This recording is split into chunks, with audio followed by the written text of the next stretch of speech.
отырыңыздар. Ал енді бүгінгі сабағымызды бастамас бұрын мен сіздердің көңіл-күйлеріңізді бақылап алайын, иә? Бас бармақ әдісі арқылы маған көңіл-күйлеріңізді білдіріңіздер. Бүгінгі көңіл-күйлеріңіз қандай? Жақсы. Тамаша. Енді осындай жақсы көңіл-күймен бүгін біз сабағымызды бастайық. Сіздерге үйге тапсырма берілген болатын. Бірінші сабақтың барысында біз әрқайсымыз өзімізді бағалап өтеміз. Мен сіздерге әрқайсымызға жеке-жеке бағалау парақтарын таратып берейін. Бөліп алыңыздар. Тез-тез бөліп аламыз. Жоғары жағынан жылдан фамилияларыңызды, аты-жөніңізді жазып қояйық.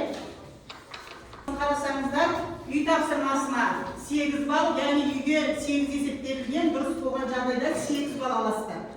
Келесі кітаппен жұмыс, жаңа тақырыпқа байланысты кітаптағы есепті тақтаға шығарамыз, дұрыс болған жағдайда 1 балл аламыз.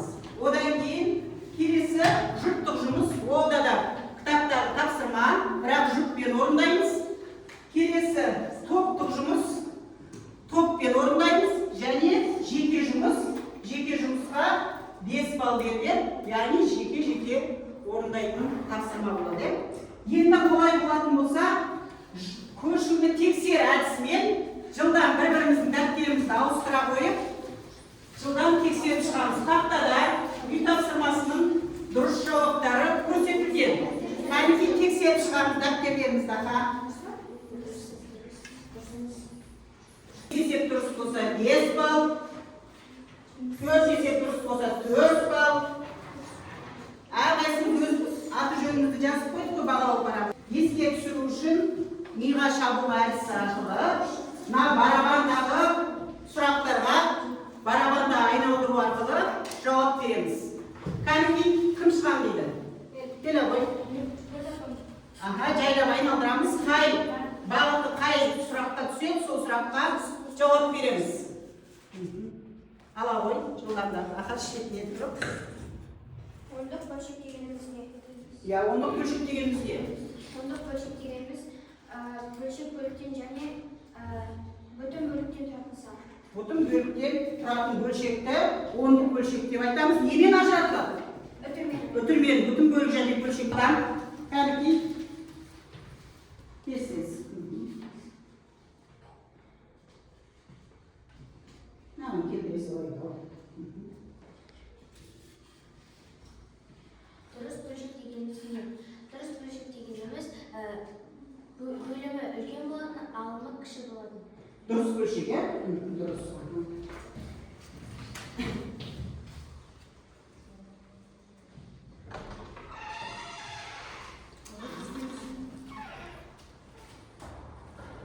Бөлімі 10 болса, үтірден кейін қанша сан болады? 3 сан болады. Не себепті? Себебі ода 3 нөл бар. Дұрыс айтады. Тағы, Нұрхан.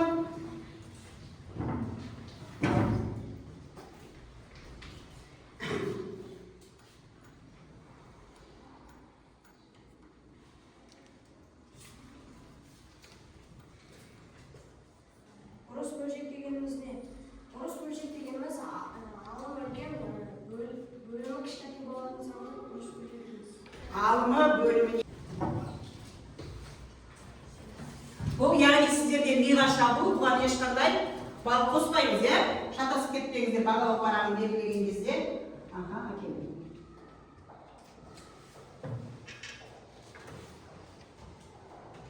Ондық бөлшекте үтір алдында жазылған сан нені білдіреді? Үтірдің алдында тұрған сан нені білдіреді? Ондық бөлшек үтірмен ажыратылады. Неден тұрады? Кәнекей өзі біледі. Бүтін бөлігі, иә? Бүтін бөлігі. Дұрыс. Бүтін бөлігі болып табылады. Келе ғой.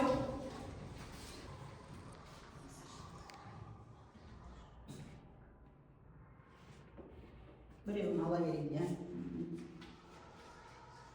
Аралас сан дегеніміз не? Аралас сан дегеніміз бүтін бөліктен және бөлшек бөліктен тұратын сан. Санды айтамыз, аралас сан деп айтамыз. Мысалы, 100. натурал сан дегеніміз не? Кәні?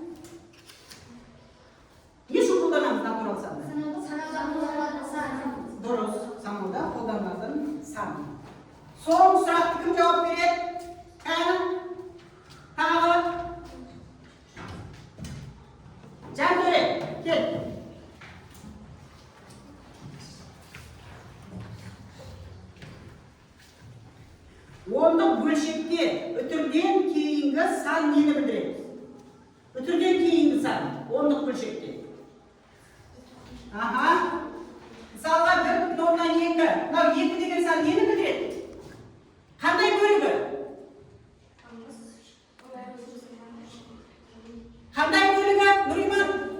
Bölшек бөлігі мынау. Қайсысы? Бұл бүтін бөлігі. Яғни немен ажыратылады? Бүтінмен ажыратылады. Отыра қойыңыздар. Ал енді үй тапсырмасын шығарып келдік, еске түсірдік өткен тақырыпты. Енді бүгін жаңа тақырыпты бастаймыз. Бүгінгі сабағымыздың тақырыбы ондық бөлшекті натурал санға бөлу.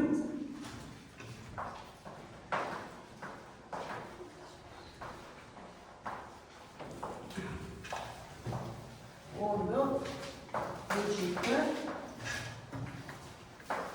дәптерімізге жазып алайық, иә?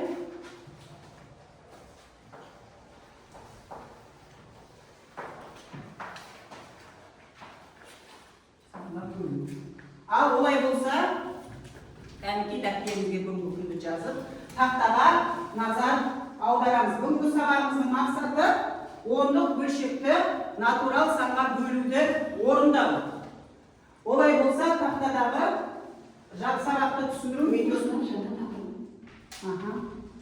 тыңдаймыз, қараңыздар. Оқушылар жаңа тақырыпты түсініп, жаңа білімге жол ашуға дайынбыз ба? Біздің бүгінгі тақырыбымыз ондық бөлшекті натурал санға бөлу. Ондық бөлшекті натурал санға бөлу үшін ондық бөлшектің бүтін бөлігін натурал санға бөлеміз және бүтін бөлікке бөлу аяқталғаннан кейін бөлігіне келтіріп қоямыз. Берілген бөлшектегі үтірге мән бермей бөлуді жалғастырамыз. Керек болған жағдайда бөлікштіктегі үтірдің оң жағына нөлдер тіркеп жазамыз. Яғни, не дейді?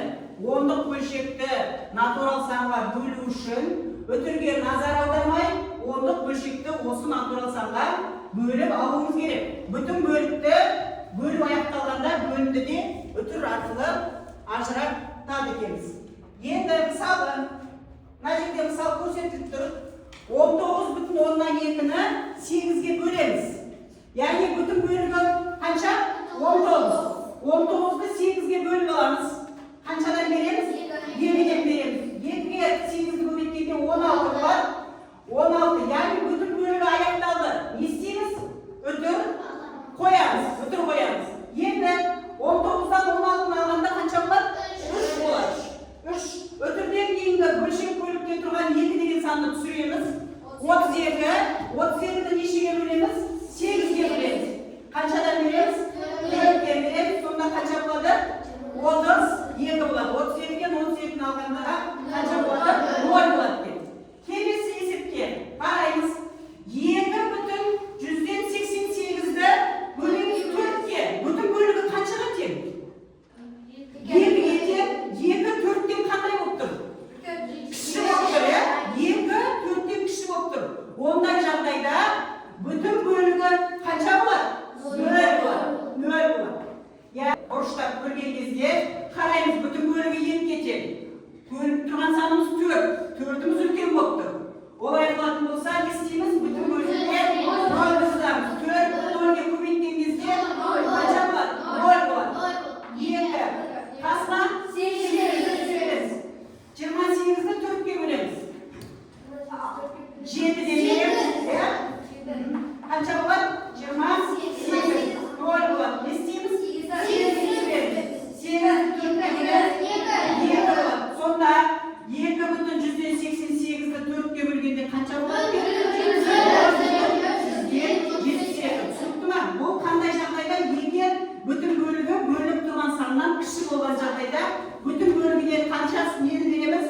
0-ды береді екенбіз. Келесі 45 деген санды бұрыштап 6-ға бөлейік. 45-ді 6-ға бөлеміз. Қаншадан береміз? Жоқ, 45 жетіп тұр 6-ға. Қаншадан береміз? Көбейту кестесі 45-ді 6-ға бөлсек 7-ден береміз. 7 жүрейік 6 қанша? 2. Қанша қалады? Енді қараймыз. Қалдық қанша қалды? 3 қалды. Егер қалдық қалса, онда қажетті нөлдерді тіркеп, қалдықсыз бөлінгенше жалғастырамыз. 3-тің артына не істейміз? 0 тіркейміз. Мына жерде не істейміз? Бүтін айырамыз. Себебі бүтін бөлікті 45-ді 6-ға бөлдік, 7-ден бердік. 3 енді жетпей тұр 6-ға. Артына не тіркедік? 0 тіркедік. 30-ды не істейміз? 6-ға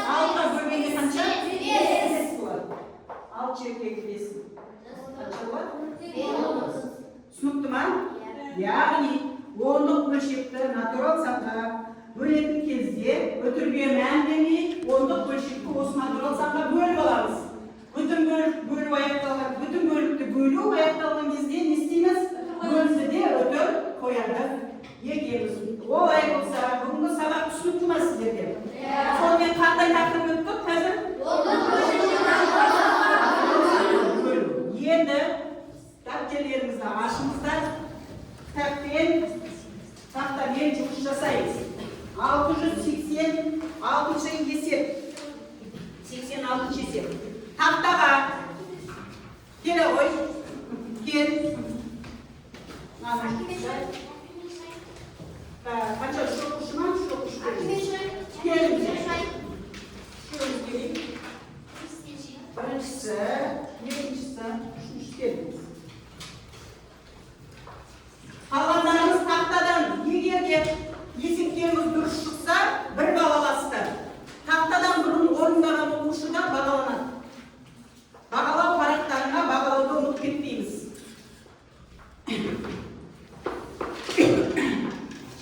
Дәптерге жазыңыздар. Бүгінгі күнді жазып қойдық, тақырыпты жазып қойдық. Енді есеп шығарамыз.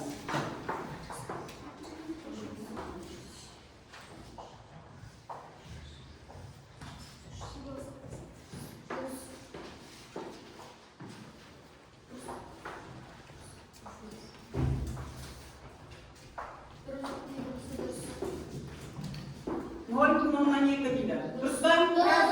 Бір бал аламыз кім? Так, 2 жетпейді беске, 0 бердік, 25 дұрыс. Дұрыс, отыра ғой. Келесі кім шығады? Кел, жандыр. Кел.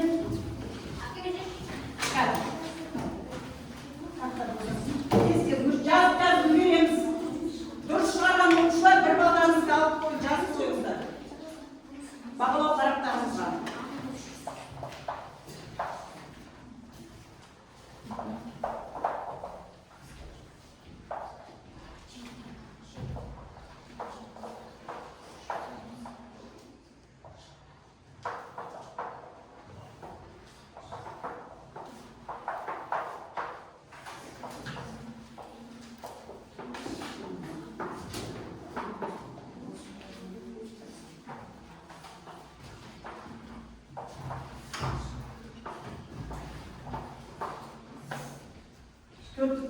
Жетіге бірден орын есеп. Бағалап қоямын өзімізді. Бүтін мұқайы.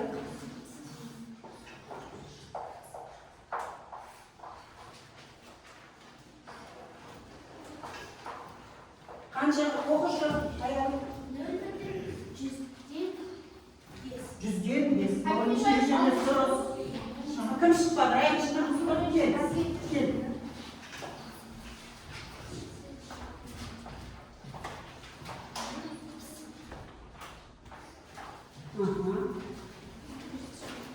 Жиырма 48-ге келгенде қаншаға береміз? 3-ке береміз.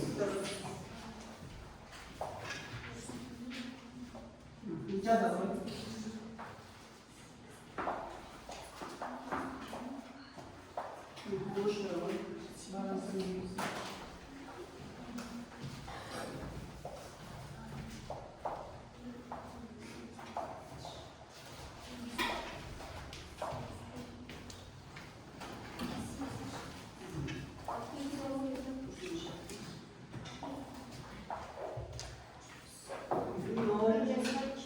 Bu eseti kım çıkarıp koydu.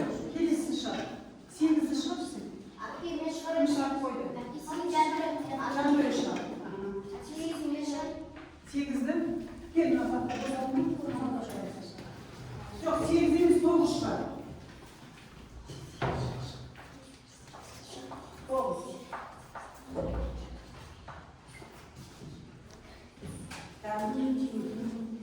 Ana arkaya alasın diye.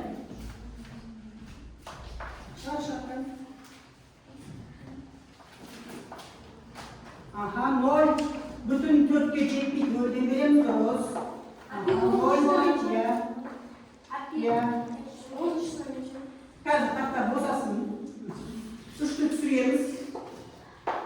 3'tü yakın süremiz. 3 yetmeydi. Almak süremiz. 2 santim süremiz. Ben acaba ne süt tanıdım? Ne süt ya? Ne süt? 36'ın 4'e böleriz. 4 çözüye kaçamız 36? Yani gol demiremiz. Doğru sırayana.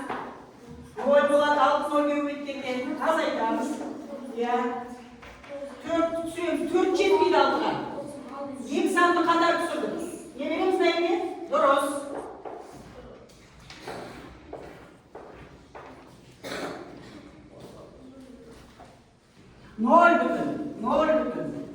Nol bütün diye böleriz. Nol çektik de olsa kaçadan veririz? Bu olayı kuvvetli meselesi. 36'ın 4'e böleriz. Kaçadan veririz? Nol demeyiz ya. Birinci nol sebebi çektik bütün bölümü. Nol'da toprağı bittiğinde kaça var? Nol var. Burası. Azaytı 36. 4 çevrek 8'in, 6 çevrek 8'in, 8. O tarafa. Çıkarttın mı? Gel oğlum.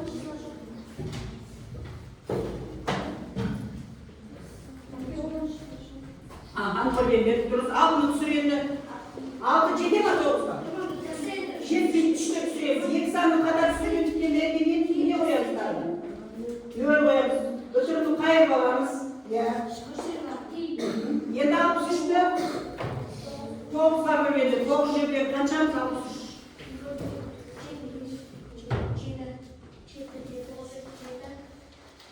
Yani o dostlarımızın bu büyüğü o adama cebde değil. Daha koyamaz cebde. Hiç cebeye 9'un kaça oldu?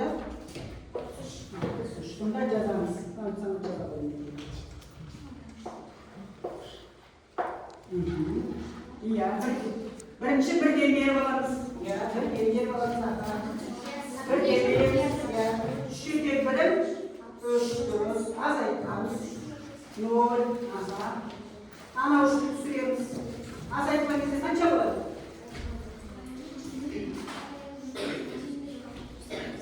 Aha, doğru.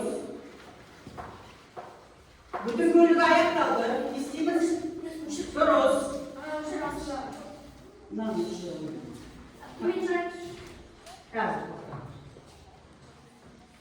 Aha, doğru. Sonra kaça çıktı?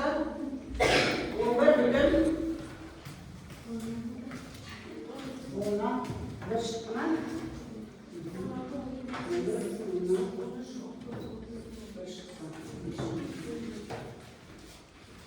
Caz motorumuz var dakikaya. Caz olayıp keseceğiz. Aha. Uyuyor caz motorumuz var.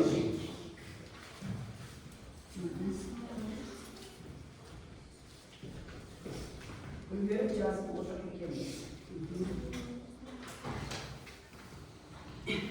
Kilisi.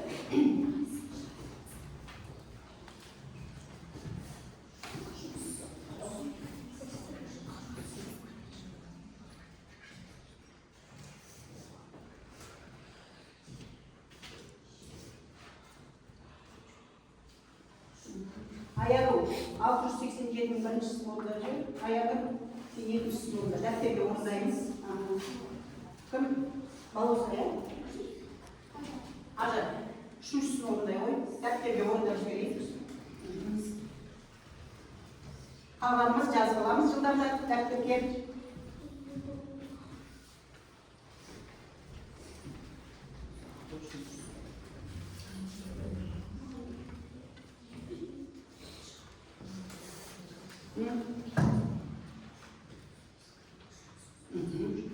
yani isteğimiz 41'de 20'a böleriz ya.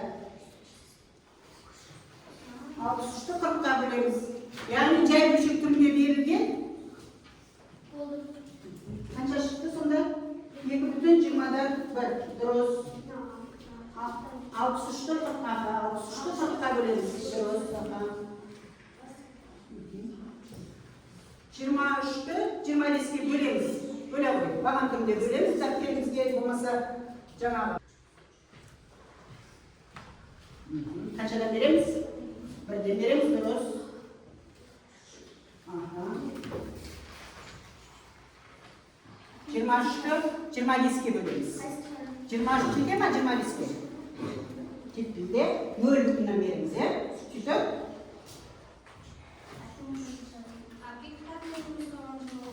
Болды ба бәріміз жазып, олай болатын болса, келесі орындайтынымыз біздің жұптық жұмыс. Яғни мына жерде жұптық жұмыс.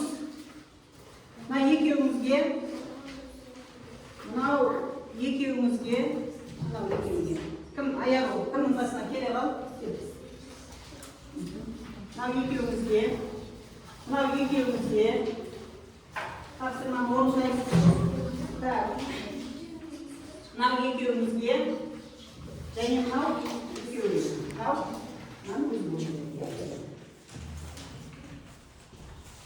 Сәйкестендіру тестісі. Берілгені 6 есеп. Тыңдаймыз, бірінші тыңдап аламыз. Берілгені 6 есеп. Екеуге ғой жүкті. 6 есеп дұрыс жауаптарына белгі қойып шығасыңдар. Әрқайсының тұсына. Мысалға мынаның жауабы дұрыс болатын болса, белгі қоямыз. Тұтма, бірақ дұрыс жауабын табамыз, жүкпен орындаймыз. Сіздерге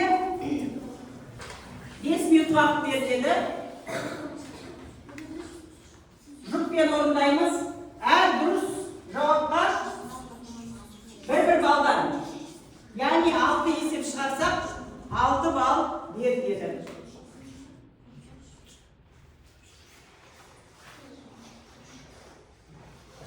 Жұптық жұмыс жүкпен орындаймыз. Кезек-кезек тапсырманы бөліп алыңыздар.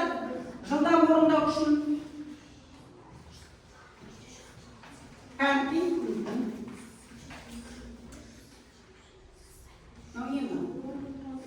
Мынаның жауабы ма? 8 жоқ, мынаның тұсына қойса ішіне берген дұрыс емес. Мынау дұрыс болса, жауабы мынаның тұсына қоямыз. Мысалға, қарап жүріңіздер, дұрыс түсінбей қалмаңыздар. Мысалға, мына бірінші есептің дұрыс жауабы 0,7 болатын болса, 0,157 болатын болса, онда мына тұсқа белгілейсіңдер. Егер мынаның жауабы мынау дұрыс болатын болса, мына тұсқа белгілейсіңдер. Сәйкестендіру тестісі. Ал уақыттарымыз кетіп жатыр, орындаймыз.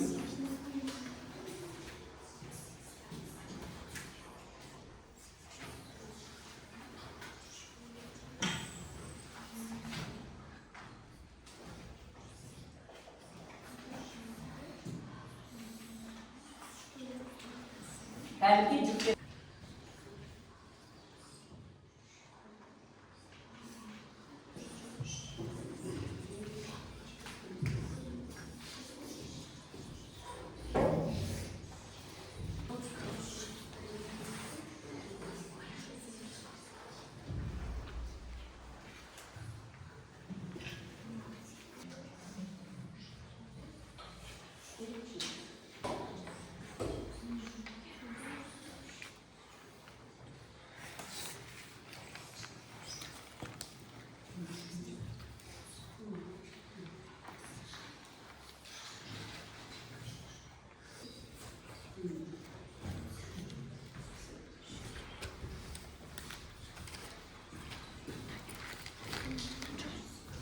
Ortada bırakmayı.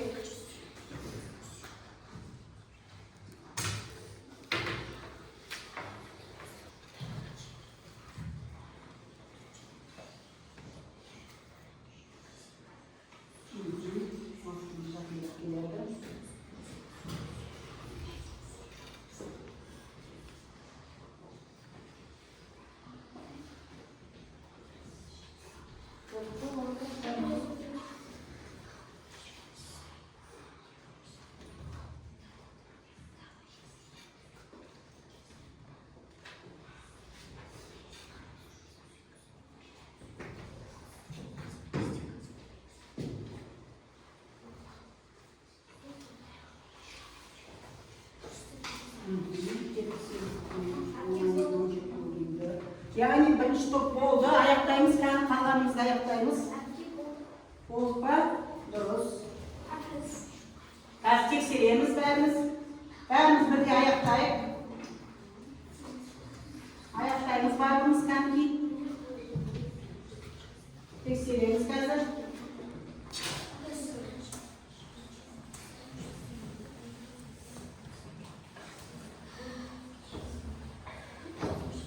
Kәдімгі жылдамдатамыз кәдімгі.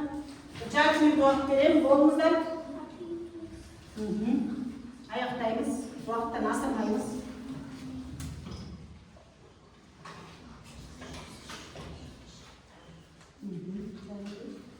Қанша бөлімдеріміз? 19 бөлімдеріміз, 19 аяғымыз көзен береміз,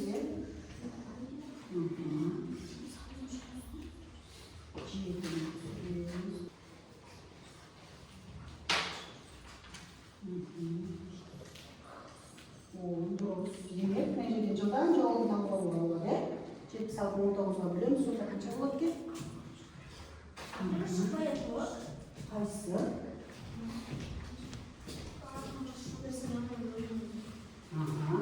19 енді мына мына жерде не болады? 10 болады. 10 сонда 4 болады. Сонда қайсы болады? Жауап мына жерде болады. Дұрыс. Болды па? Кәні жылдамдатамыз кәні? Шығарамыз кәні? Дұрыс жауабын тақтадан қарап тексереміз. Дұрыс жауабын тақтадан қарап тексереміз. Яғни, бірінші 8,4-ке бөлгенде қанша шығады? 2,1. Егер де осылай дұрыс қойылған болса, 6 есеп дұрыс болған жағдайда 6 балл қоямыз жұмысқа. Бір-біріміздің бағалау парағымызға өзімізге қойып шығамыз. Дұрыс па? Өзіміз айтып бағалап шығайық. Кәмеки қойып шығыңыздар бағалау парақтарымызға. Қарапшы. Біріншісі дұрыс, мынау дұрыс, екеуі дұрыс, мынау үшеу. Дұрыс, үшеуі дұрыс болды. Ең соң төртеуі дұрыс, мынау топта төртеуі дұрыс. Сіздерде біріншісі дұрыс, екіншісі дұрыс, үшінші, төртінші дұрыс мынау. Екеуінде дұрыс. Біреу дұрыс, екеу дұрыс, үшеу, төртеу дұрыс. Және кімде? Және де төртеу дұрыс. Алтау да дұрыс болман, кәмеки. Алтау дұрыс болман. Тамаша. Дұрыс. Жақсы. Дұрыс. Жақсы, тамаша. Яғни жүктік жұмысты орындап шықтық. Енді жауап парақтарымды тексеріп шықтыңдар ғой. Егер бір есеп дұрыс болса, онда бір балдарыңызды қойып шығыңыздар.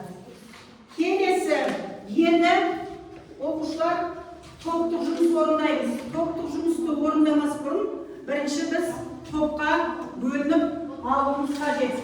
Яғни әрқайсымыз тақтаға келіп, мына ұяшықтың кезгендерін кезек-кезекке таңдаңыздар. Таңдап шығамыз. Кіре беріңіздер.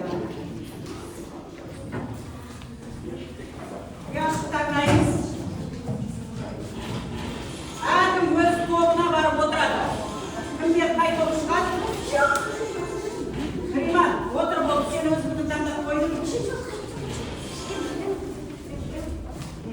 Құрал саймандарымызды алып, жай, Риман. Жан көре, отыр. Қайықта жан нейді? Кәні кімдігі қандай болып шықты? Кәні бол. Кімде қандай болып шыққан бес. Кім аяғы сенген мына жаққа отырасың?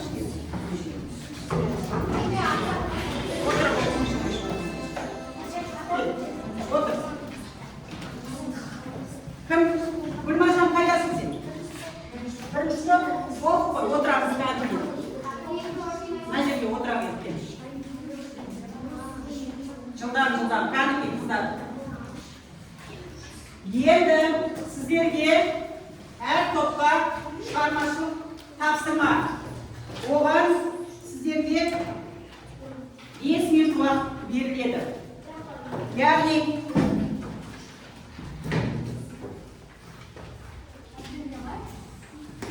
dafterga o'rnaymiz, jahon tarafdaridan olib chiqarib olingan Marat o'ylagan sanin tыңдайmiz. Marat o'ylagan sanin 79.129 ga kelibdi. So'sin ayirmaning мәнін 4 есе arttırganda 6.184 sani chiqdi. Marat qanday san o'ylagan? Topken birga o'rnayib qaniki top turimiz. Qani. Жылдам qani. Tez o'rnab bir-birimizning javobimizni tekshirimizdir. O'rnaymiz qani.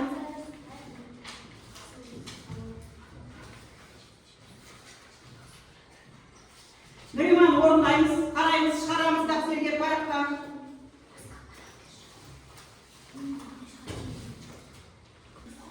Nag'am bo'lamiz, ya?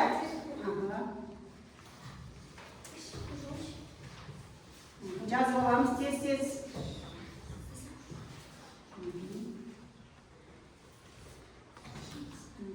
Мына жерде бір бүтін қанша болады сонда? Қанша тез бөлеміз? Қай топ бірінші орындайды, қалған топ аяқтаймыз, е?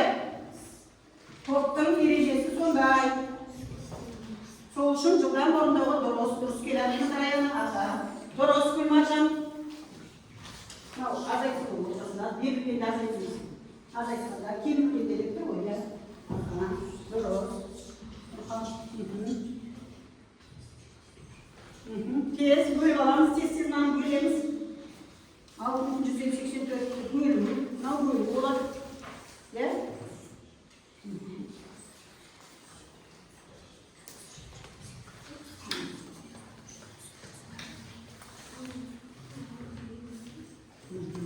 Eskimiz.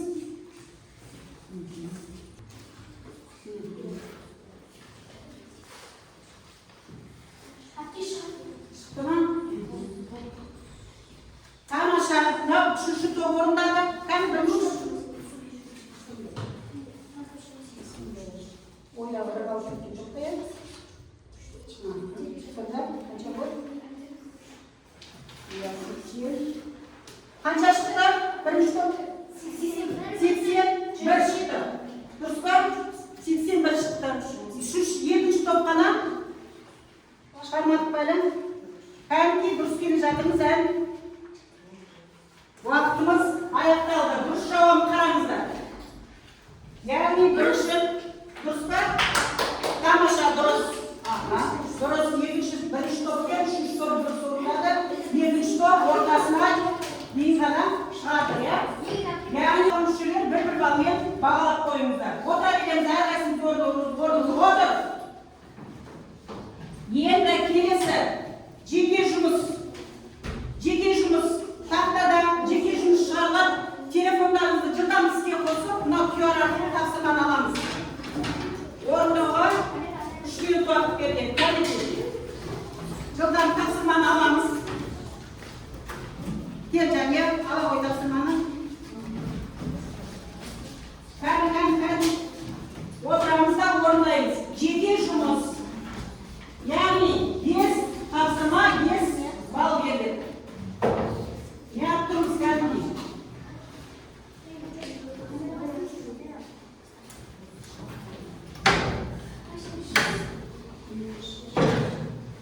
Qani. Orundayız. Dұрыс жауапты тауып, дұрыс белгілесек, бағалау дұрыс шығу керек.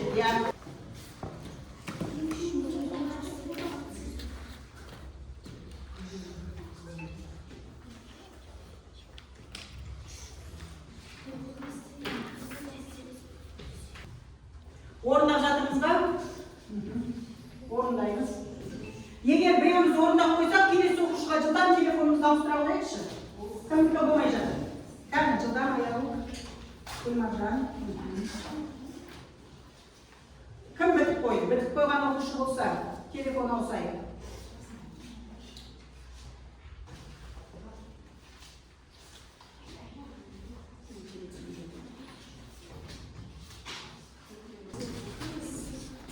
Ажар, сақтадан орындап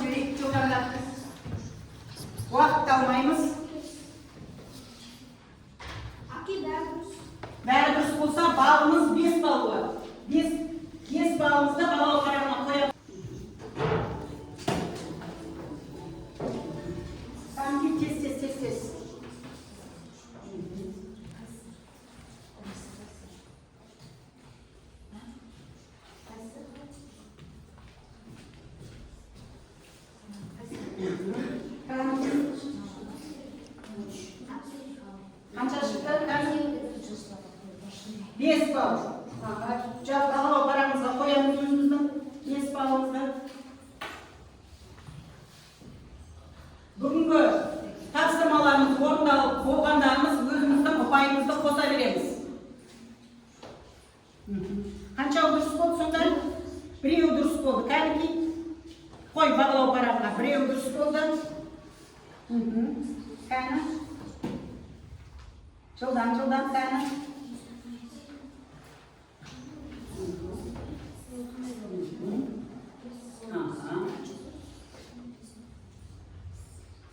Төртке бөлсек қаншадан береміз? Кәні. Біреу дұрыс болды, белгілеп шығамыз бағалау парағына. Әрқайсымыздың өзімізге балымыз көрсетіліп тұр, иә? Қосамыз.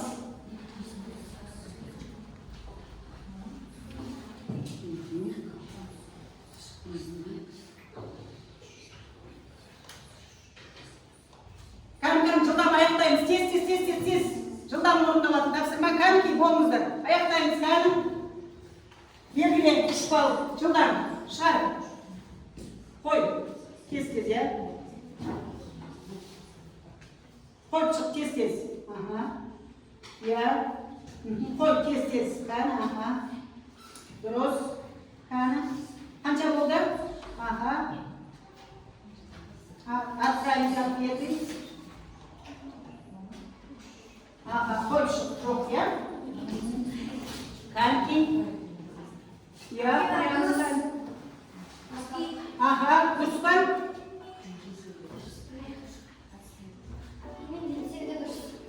Бесеуінде дұрыс болды, ажар тамаша. Үшеуі дұрыс, кәні белгілеп шығамыз. Бітірдік па? Болды. Тез бағаларымызды қойып шықтық, тамаша. Бесеу дұрыс. Енді кең байланыс, оқушылар. Бүгінгі сабағымыз қалай? Сіздерге түсінікті болды ма? Жоқ сұрақтарыңыз бар ма? Кері байланысқа жылдам жауап берейін. Жай басамыз сақтаны. Отыр нұриман болды. Кедергі жасамаймыз жылдам. Сұрақтарың бар болса, түсінбегендерің болса, қойып кетіңіздер.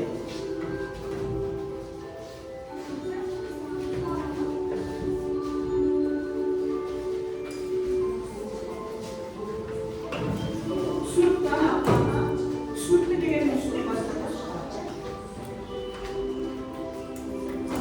Тамаша. Яғни бүгін барлығымызға сабақ түсінікті екен. Олай болса, әрқайсыңыз өздеріңіздің ұпайларыңызды санап шығыңыздар. Сөйтіп маған бағалау парақтарыңызды өткізіңіздер. Яғни Гүлсана 17 балл, яғни 8 балл. Бүгінгі сабақта 21 балл районнан, 10 балл. Жантөре 21 балл, Гүлмаржан 21, Мақым 8, 14, 15 балл дейді. 18 балл Нұрған, 8 балл. 18 балл, 8 балл. Ажар 21, Жаниямыз 13 балл. Мына жерде 16 балл екен.